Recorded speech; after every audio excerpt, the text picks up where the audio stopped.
From Liaquat Ali Khan to Imran Khan, a long line of influential figures in Pakistan have met their end in suspicious circumstances.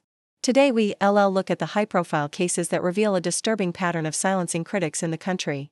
Liaquat Ali Khan was Pakistan's first prime minister. He was addressing a public rally in 1951 when a member of the crowd walked up to him, shook his hand and then shot him dead. The killer was immediately shot and killed himself, so there was no one to interrogate. But rumors swirled that the assassination had been engineered by the country's security services, a narrative that persists to this day. Then there was Fatima Jinnah, the sister of Pakistan's founder and the so-called mother of the nation. She died in 1967 while campaigning for president against the military dictator General Agha Muhammad Yahya Khan. Her death came suddenly and unexpectedly, which led many to believe that she was poisoned. In 1979, it was the turn of Zulfikar Ali Bhutto, the charismatic prime minister who was deposed and hanged after a controversial trial under the military ruler General Zia-ul-Haq. Bhutto's daughter, Benazir, went on to become prime minister herself, but she too was killed in a gun bomb attack in 2007 when returning to Pakistan from exile. A UN report later said that her killing could have been prevented if the authorities had taken proper security measures. The latest and perhaps most prominent case is that of Imran Khan, the cricketer-turned-politician who survived an assassination attempt last month during his protest march in Wazirabad. The attack was carried out by a religious extremist who has since been arrested. But many analysts say the security was suspiciously withdrawn just before the attack and that the gunman had alleged links to military personnel. Furthermore, the crime scene was immediately washed down, preventing any forensic examination. The digital evidence was also destroyed, according to Khan's party, and the investigations have been obstructed at multiple levels. All these cases have been kept under wraps for years until now.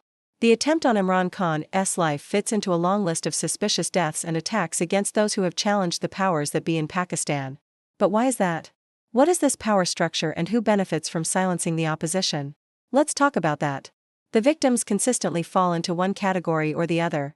They are politicians who question the army's dominance, like Fatima Jinnah, Zulfikar Ali Bhutto and Benazir Bhutto. They are journalists who expose the nefarious activities of the security forces, such as Salim Shahzad and Arshad Sharif. And they are activists who dare to speak out against the abuses of the state, such as Sabine Mahmood. But the similarities between these cases go beyond just the victims' profiles. In most of these cases, the perpetrators are never brought to justice.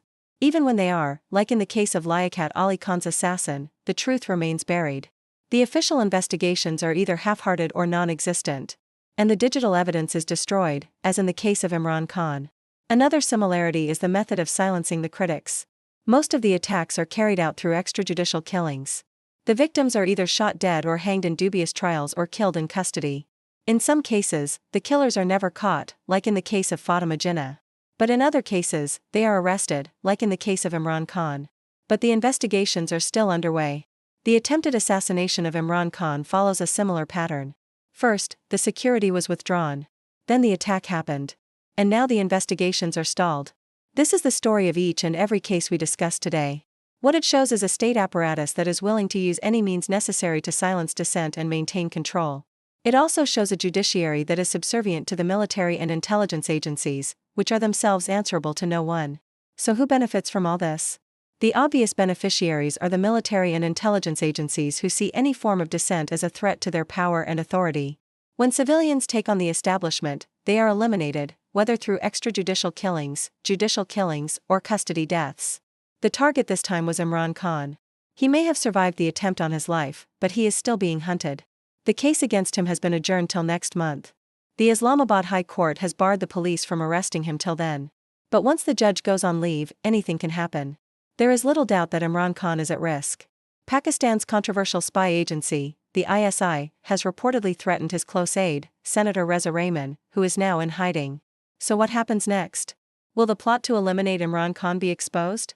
Or will another life be added to the long list of unsolved assassinations in Pakistan? We can only wait and find out.